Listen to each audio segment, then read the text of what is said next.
안녕하십니까. 전학특 교수입니다. 이번 시간 여러분들과 33번 문제 풀이부터 하도록 하겠습니다. 자, 여러분들 교재에 있는 33번 문제를 보도록 하십시오. 다음은 환경 대기 내에 유해 휘발성 유기화합물 시험 방법 중에서 고체 합착법에 대해 사용하는 용어의 정의이다. 갈로 안에 알맞은 것은 자, 일정 농도의 VOC, 휘발성 유기화합물이죠. VOC가 합착관에 합착되는 초기 시점부터 일정 시간이 흐르게 되면 합착관 내부에 상당량의 VOCs가 포화되기 시작하고 전체 VOCs의 양이 갈로가 합착관을 통과하게 되는데 이 시점에서 합착관 내부로 흘러간 총 부피를 파과 부피라고 한다고 되어 있죠. 그래서 여러분들이 여기서 파과 부피에 대한 정의도 시험에서 상당히 잘 나와요. 용어 묻는 거. 그래서 파과 부피 꼭 기억을 하시고 자, 지금 얼마가 합착관을 통과하게 되는 거죠? 5%. 그래서 5%가 합착관을 통과하게 되고 그 다음에 이 시점에서 합착관 내부로 흘러간 총 부피를 파과 부피다. 꼭 기억해 놓으세요. 자, 5%니까 4번이 정답. 자, 그리고 여러분들 34번 문제를 보도록 하겠습니다. 자, 34번에 보시게 되면 배출가스 중에 크리움을 원자흡수 분광광도법으로 정량했을 때 측정 파장을 우리가 찾아내는 거죠. 자, 크리움을 원자흡수 분광광도법으로 정량했을 때 측정 파장은 얼마가 되나요? 357.9나노미터가 되니까 라번이 정답. 자, 그리고 35번 NaOH 20g을 물에 용해시켜서 800ml로 하였다. 이 용액은 몇 노르말이냐고 그랬어요. 그럼 우리가 여기서 노르말이라는 개념을 노르말이라는 것은 EQ per 리터의 단위를 가지죠. 여기서 EQ라는 것은 뭐냐면 당량입니다. 당량. 따라서 1당량이라고 하면 분자량에서 산성이나 알칼리성 물질은 H와 OH를 가지죠. 그래서 가수를 나눠주시면 돼요. 자, NaOH 같은 경우는 OH가 한 개니까 일가물질이에요. 일가물질이니까 여러분들 몰 농도와 노르말 농도가 동일하게 되는 거죠. 자, 그러면 노르말 농도에서 질량이 20g입니다. 그리고 부피가 800ml니까 0.8L가 되겠죠. 그리고 1당량에 해당하는 그람수는 분자량 나누기 가수 NaOH의 분자량이 얼마죠? 40g. 그래서 40g 나누기 1을 나눠주시면 돼요. 따라서 값을 계산을 하면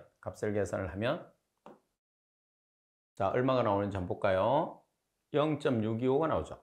그래서 0.625 노르말이 나오는 거죠. 그래서 여러분들이 이 내용 자체 내에서는 몰 농도의 단위를 그리고 노르말 농도의 단위를 정확하게 파악을 해서 몰 농도는 1몰은 분자량 그리고 노르말 농도에서 1당량은 분자량 나누기 가수 다시 말해서 1당량에 해당하는 그람수라는 것을 숙지를 해 주셔야 됩니다. 자, 그리고 36번 문제를 보시게 되면 다음은 형광광도법을 이용한 환경 대기 내의 벤저필름 분석을 위한 박청팍 만드는 방법이다. 갈로 안에 알맞은 것을 찾으시오 그랬어요. 자, 알루미나의 적당량의 물을 넣고 슬러리로 만들고 이것을 애플리케이터에 넣고 유리판 위에 약 250 마이크로미터의 두께로 피부 가위 방치한다. 이 플레이트를 100도씨에서 기억 가열 활성하여 여기서 기열이라는 게 우리가 시간입니다. 시간 몇 분이 되느냐면 30분. 자, 30분 가열 활성하여 보통 황산수 용액에서 상대 습도를 약 45%로 조정시킨 진공 데시게이트에 넣고 자, 그리고 보존기간은 3주 이상.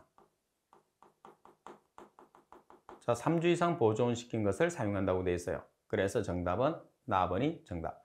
자, 내용을 정리를 해놨습니다. 우리가 기억을 해야 되는데 자, 박청판을 만드는 데서 암기사항입니다. 먼저 100도씨, 온도는 100도씨고 가열은 30분간.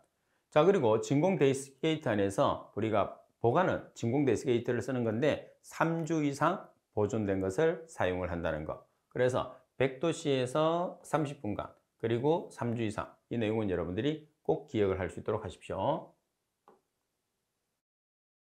자, 그리고 37번 문제를 보도록 하겠습니다. 환경 대기 내의 탄화수소 농도의 측정 방법 중에서 총탄화수소 측정법에서의 성능 기준으로 옳지 않은 것을 찾으시오 그랬어요. 자, 여기서 성능 기준입니다. 성능 기준. 자, 값을 해보면 스팬가스를 도입시켜 측정치가 일정한 값으로 급격히 변화되어 스팬가스의 농도의 90%가 변할 때까지의 시간은 2분 이하여야 한다. 자, 그리고 납을 해보시게 되면 지시의 변동은 제로가스 및 스팬가스를 흘려보냈을 때 정상적인 측정치의 변동은 각 측정 단계마다 최대 눈금치의 플러스 마이너스 1%의 범위 내에 한다. 자, 그리고 예열 시간은 전원을 넣고 나서 정상적으로 작동할 때까지의 시간이 6시간이 아니고 4시간 이하가 되는 거죠. 그리고 재현성은 동일 조건에서 제로가스와 스팬가스를 번갈아서 3회 도입해서 각각의 측정치의 평균치로부터 구한 편차는 각 측정 단계마다 최대 눈금치의 플러스 마이너스 1% 범위 내에 있어야 한다 되어 있어요. 그래서 체크된 부분, 자, 여기서도 마찬가지 스팬가스 농도의 90%가 변할 때까지의 시간은 2분 이하. 그래서 여기서 체크된 부분 같은 경우에서는 여러분들이 반드시 숙지를 해야 돼요. 자, 그리고 숫자적인 내용이 오답으로 많이 나온다고 그랬잖아요. 이건 전부 다 보기마다 다 숫자가 있기 때문에 우리가 구별하기가 어려워요. 그래서 시험에서 자주 출제하게 됩니다. 정답은 답은. 그래서 여러 번 이 문제를 풀어보는 게 제일 좋은 방법이죠. 다른 방법은 없습니다. 자, 그리고 38번. 다음 중에서 분석 대상 가스가 이황화탄소인 경우에 채취관이나 연결관의 재질로 가장 적당한 것은, 자, 이황화탄소입니다. 이황화탄소인 경우에서 채취관과 연결관의 재질로 주로 사용되는 것은 뭐죠? 자, 경질 유리가 있어요. 그리고 석영이 있고 플루로와 수지가 있습니다. 따라서 해당하는 것은 석영 하나가 있네, 그죠? 자, 그리고 39번. 항량이 될 때까지 건조한다 해서 항량의 범위를 벗어나지 않는 것을 찾으시오 그랬어요. 자, 우리가 항량이 될 때까지 건조한다는 것은 1시간을 더 건조시켰을 때 매 그램당 0.3mg 이하가 되는 거죠. 그럼 금체 8g을 1시간 더 건조해서 무게를 달았습니다. 자, 무게를 달아서 보니까 7.9975g이었다. 그러면 우리가 계산을 한번 해봅시다. 어차피 계산을 해야 되니까. 자, 지금 8g짜리인데 무게를 달아보니까 그 차가 8-7.9975g이라고 놔두면 되죠. 자, 그럼 1g에 해당하는 값을 x라고 하면 x가 지금 1g에 해당하는 값이 이렇게 나왔어요. 그럼 mg으로 고쳐요. mg으로 고치면 0.3125mg이 나왔죠. 그럼 우리가 매 g당 0.3mg 이하가 돼야 돼. 근데 이 값은 초과를 했죠. 그래서 항량이 아닙니다. 자, 두 번째는 4g을 1시간 더 건조했는데 3.9989g 있어요. 그러면 4g일 때 차 4-3.9989g. 그럼 1g에 해당하는 값 x. 따라서 x를 계산하니까 이렇게 g이 나왔는데 10의 3승을 곱해줘서 mg으로 고치니까 0.275mg이 나왔어요. 0.3mg 이하가 됐죠. 그래서 항량이 됐습니다. 자, 그리고 답은 1g을 1시간 더 건조하니까 0.999g이 됐어요. 그럼 1g일 때 1-0.999g은 1g일 때 x. 따라서 x를 계산하니까 1mg이 나오죠. 1mg은 항량에서 벗어나 있죠. 자, 그리고 100mg을 1시간 더 건조했을 때 99.9mg이 나왔어요. 그러면 100mg일 때 차, 100-99.9는 1g일 때 x. 그러면 g으로 여러분들이 계산해서 mg으로 바꾸면 마찬가지 항량의 범위를 벗어나죠. 그래서 여러분들이 항량이 될 때까지 건조한다는 것은 어떻게 계산하느냐면 지금 최초의 무게가 있어요. 그 다음에 1시간 동안 건조한 무게가 나와요. 그러면 최초 무게일 때 최초 무게와 1시간 더 건조했을 때 무게의 차는 1g일 때 x. 그래서 x를 계산해서 mg으로 환산해 주시면 되는 거예요. 아시겠죠? 처음 시료의 무게일 때 처음 시료의 무게와 1시간 후에 시료의 무게의 차는 1g일 때 x. 딱 비례식을 그렇게 놓으시면 됩니다. 자, 그리고 40번에 보시게 되면, 자, 40번은 여러분들 표 반드시 숙지해야 됩니다. 굴뚝 단면에서 반경이 0.5m인 경우에 측정 점수는, 반경이 0.5m니까 직경은 얼마죠? 1.0m가 되는 거예요. 그럼 1.0m라고 하면 어디에 해당하죠? 이하에 해당해요. 이렇게. 그죠? 그래서 반경 구분수는 1이 되고, 그리고 측정 점수는 4가 되는 거죠. 따라서 나번이 정답이 되는 거죠. 왜? 여기서는 이하는 1의 값을 포함하기 때문입니다. 그래서 조심을 해야 되죠. 여러분들이. 두 번째, 1초가 2 이하로 들어가면 틀린 말이 되죠.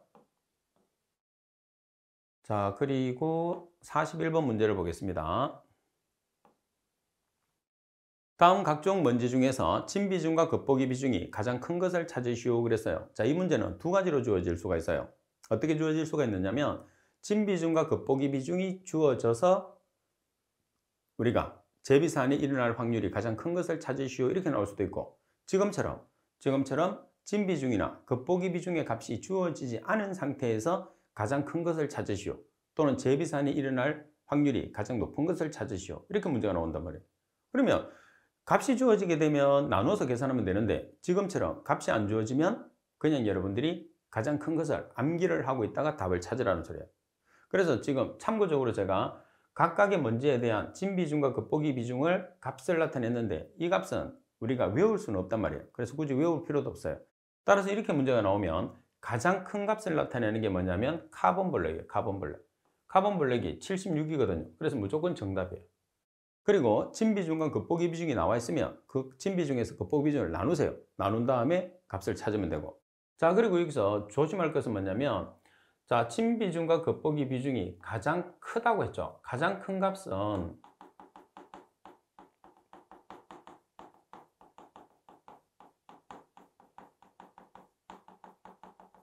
자, 이걸 기억을 해야 돼. 가장 큰 값은 재비산 발생이 가장 높다.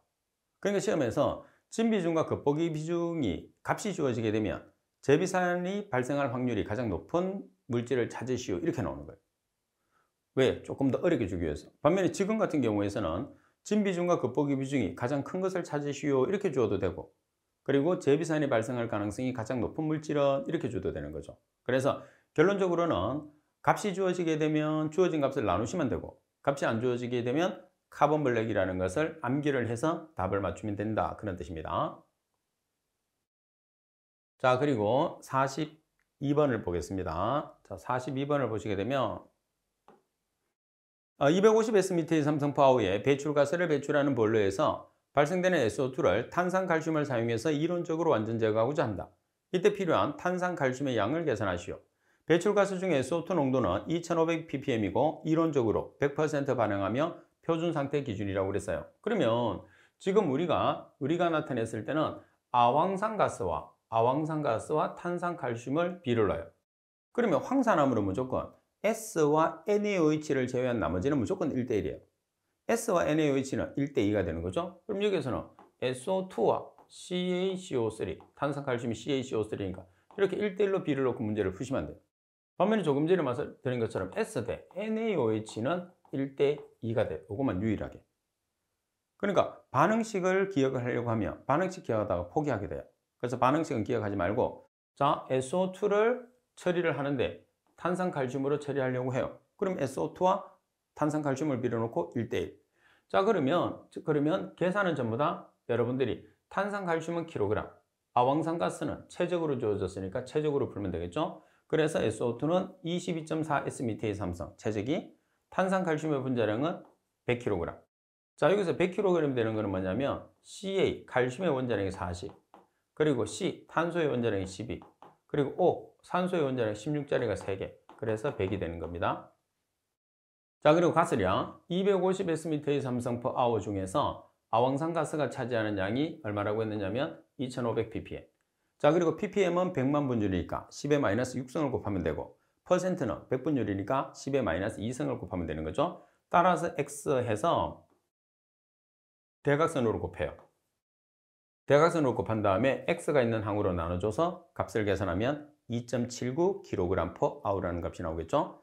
자, 그래서 말씀드린 것처럼 반응식을 여러분들이 한두 개가 아니기 때문에 반응식을 외우는 것보다는 제가 말씀드린 것처럼 개수만 정확하게 숙지를 해서 문제를 푸는 게 가장 핵심적이고 정확하게 풀 수 있고 쉽게 풀 수 있다는 거 꼭 기억하십시오. 그리고 43번, 수소가스 3.33Smit의 삼성을 완전 연소시키기 위해서 필요한 이론 공기량을 계산하시오 그랬어요. 자, 수소는 기체입니다. H2를 연소를 해서 H2O로 만들어요. 그러면 우리가 반응식으로 나타내는 거는 산소량을 계산해서 공기 중에 차지하는 산소의 체적비로 나눠주면 되겠죠. 그럼 22.4Smit의 삼성일 때 산소는 0.5 곱하기 22.4Smit의 삼성이 필요해요. 자, 그리고 지금 수소가 얼마에 해당하는가? 3.33Smit의 삼성에 해당하는 이론 공기량을 계산하고 싶어요. 따라서 X 하면 산소량이 나오겠죠. 그래서 산수량을 먼저 계산을 한 다음에 이론공기량이라는 것은 산수량에서 공기 중에 차지하는 산소의 최적비 0.2를 나눠주시면 돼요. 그럼 이 값을 여기다 넣는 거죠. 따라서 1.665 Sm의 삼성에서 0.2를 나눠주시게 되면 얼마의 값이 되느냐면 7.93 Sm의 삼성이라는 이론공기량이 되는 거죠. 그래서 항상 여러분들이 식을 사용했을 때는 고체하고 액체는 원소 분석법이기 때문에 원소 분석에 해당하는 식을 쓰는 거고, 기체는 분자식으로 주어지기 때문에 기체에 해당하는 공식을 써서 문제를 푼다는 게 가장 핵심입니다. 자, 그리고 44번 문제를 보겠습니다.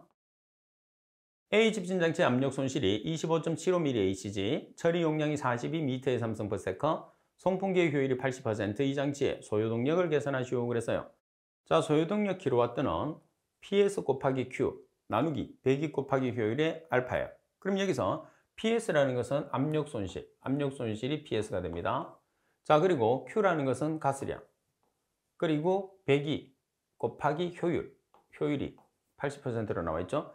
그리고 알파라는 여율은 있으면 사용하고 없으면 생략하시면 돼요. 특히 알파라는 여율은 여율이 1.3이다 이렇게 주어졌으면 이 값은 30%의 여율로 주어지는 거랑 같은 거죠. 30%의 여율이 주어졌다는 소리는 100%에서 30%가 여유로 남는다는 거죠. 그래서 합이 얼마죠? 130%니까 퍼센트 없애면 이 값은 얼마가 되죠? 1.3. 그래서 똑같은 값이 되는 거죠. 자, 그리고 또 여기서 조심할 것은 뭐냐면 처리 용량에서 시간 단위가 반드시 세크가 돼야 된다는 거죠. 왜? 배기가 가지고 있는 시간 단위가 세크이기 때문에. 배기는 계수이기 때문에 우리가 바꿀 수가 없어요. 그래서 Q의 시간 단위를 반드시 세크로 맞춰서 대입해야 된다는 거. 자, 그리고 또 한 게 있어요. 뭐냐 하면 압력 손실의 단위가 뭐가 되는 거죠? 미리 H2O가 돼야 돼. 근데 지금은 미리 Hg가 주어졌죠. 그래서 미리 Hg를 미리 H2O로 바꿔서 대입해야 된다는 거죠. 그럼 뭐를 사용하느냐? 수온주의 비중.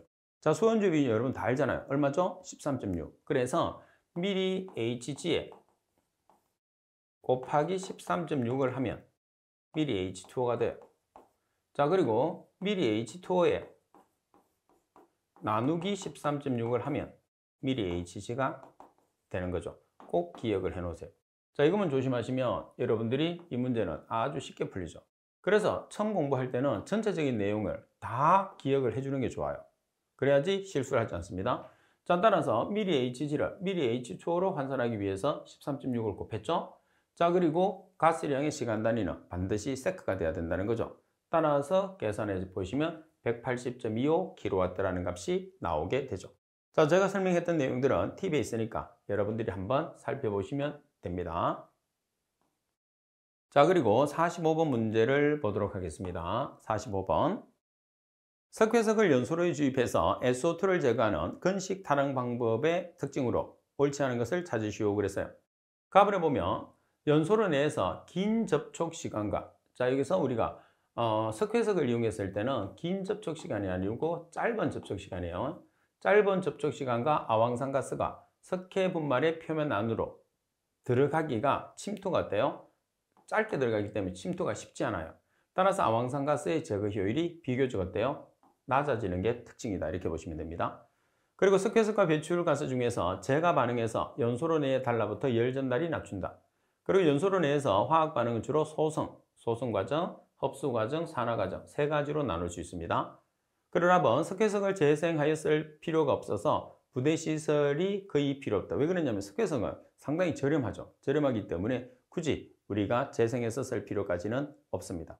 따라서 설명이 잘못된 것은 가번. 항상 가번이 나와요. 잘 알아놔야 됩니다. 자, 연소로 내에서 짧은 접촉 시간입니다. 따라서 짧은 접촉 시간에 아황산가스가 반응을 해야 되니까 석회 분말의 표면 안으로 아황산가스가 침투가 잘 안 돼요. 침투가 잘 안 되니까 아황산가스가 탄산칼슘에 흡착이 잘 안 된다는 소리죠.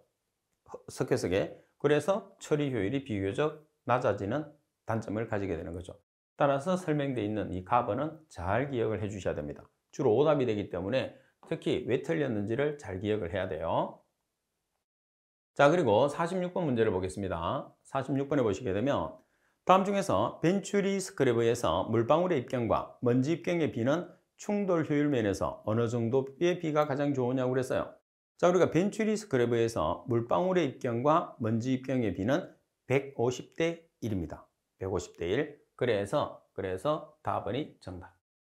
자, 설명해 보면 벤츄리 스크래버에서 물방울의 입경과 먼지 입경의 비는 충돌 효율 면에서 150대 1이 가장 적당하다 되어 있죠. 자, 그리고 벤츄리 스크래버에서 암기사항이 있습니다. 자, 압력 손실 꼭 기억을 해야 되겠죠. 300에서 800mm H2로 장치 중에서 가장 큽니다. 자, 그리고 입구의 목부 속도는 60에서 90m/s로 가장 빠르죠. 그리고 액가스비는 0.3에서 1.5L/m의 삼성은 아주 작아요. 그 다음에 목부의 유속이 큰 이유가 있습니다. 보통은 단면의 변화가 없는데 보시다시피 여기가 목부예요. 목부의 단면이 줄어들죠. 그러니까 속도는 빠를 수밖에 없는 거죠. 자, 그리고 47번 문제를 보시게 되면 입자가 미세할수록 표면 에너지는 커지게 되어서 다른 입자 간에 부착하거나 혹은 동중 입자 간의 응집이 일어나는데 이러한 현상이 생기게 되는 결합력 중에서 거리가 먼 것은 그래서 입자를 커지게 하는 다시 말해서 응집 현상이 생기게 하는 결합력이 3개가 있어요. 자, 어떤 결합력이 있느냐 하면 분자 간에 작용하는 인력 그리고 정전기적 인력 그리고 브라운 운동에 의한 확산력 이 3가지가 응집을 크게 하는 거죠. 자, 따라서 분자 간의 인력, 정전기적 인력, 브라운 운동에 의한 확산력 따라서 라번이 정답입니다. 라번에 해당 사항이 없죠.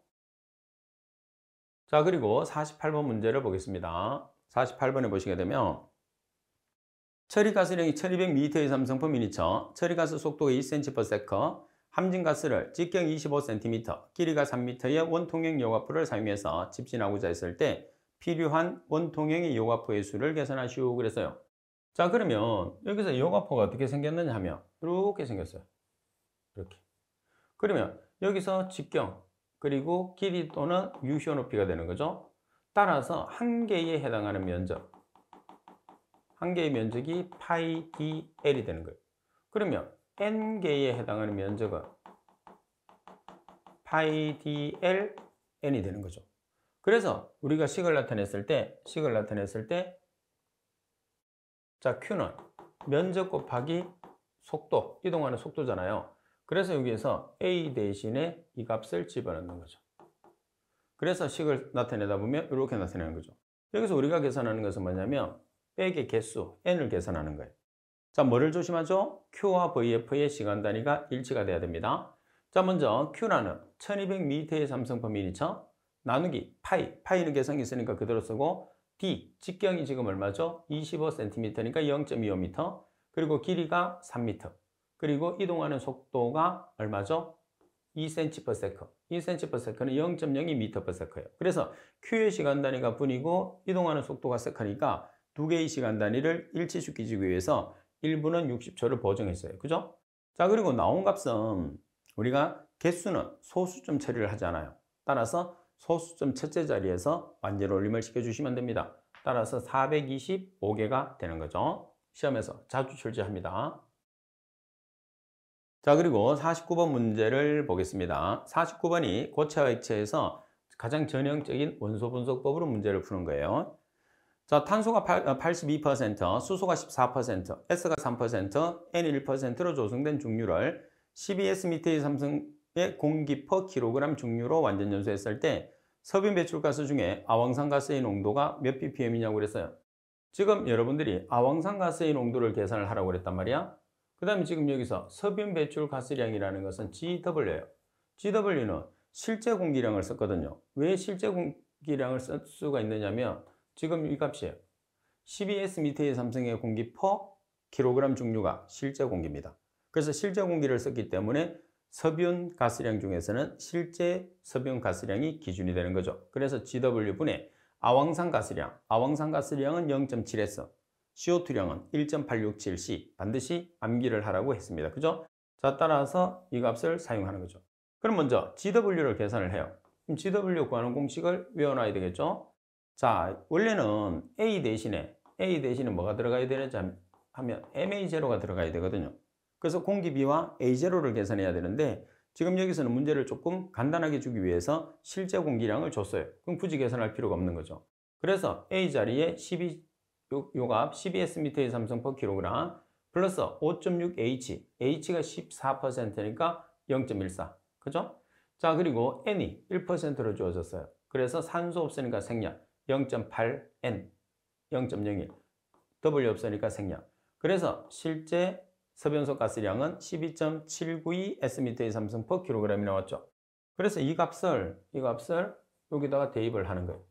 그 다음에 아황산 가스량은 0.7 했으니까 S 자리에 S가 3%, 0.03. 그리고 퍼센트로 계산하시고 그러면 10의 2성, 100. 그리고 ppm으로 계산하시고 그러면 10의 6성을 곱해서 계산해 주시면 됩니다. 자, ppm으로 계산하니까 10의 6성을 곱해서 최종적으로 계산되는 값은 1641.65 ppm이라는 값이 나오게 되는 거죠. 자, 그리고 팁에 보시게 되면 자, 구체적인 설명이 나와 있는데 여기서 보시면 실제 공기량 A라는 값이 MA0인데 주어졌어요. 그래서 그대로 사용하시면 되고, 그리고 아황산 가스량을 계산했을 때는 S 플러스 O2가 SO2가 되는 거죠. 32kgS가 연소했을 때 발생되는 SO2는 22.4S의 삼성이 발생하는 거예요. 그래서 32kg 분의 22.4S의 삼성 이렇게 해서 S에 대한 값 따라서 0.7S 이렇게 기억하는 거죠. 그래서 이 내용은 반드시 기억을 해 주셔야 됩니다. 하나의 공식처럼 사용하시면 돼요. 자, 그리고 50번 문제를 보겠습니다. 자, 50번.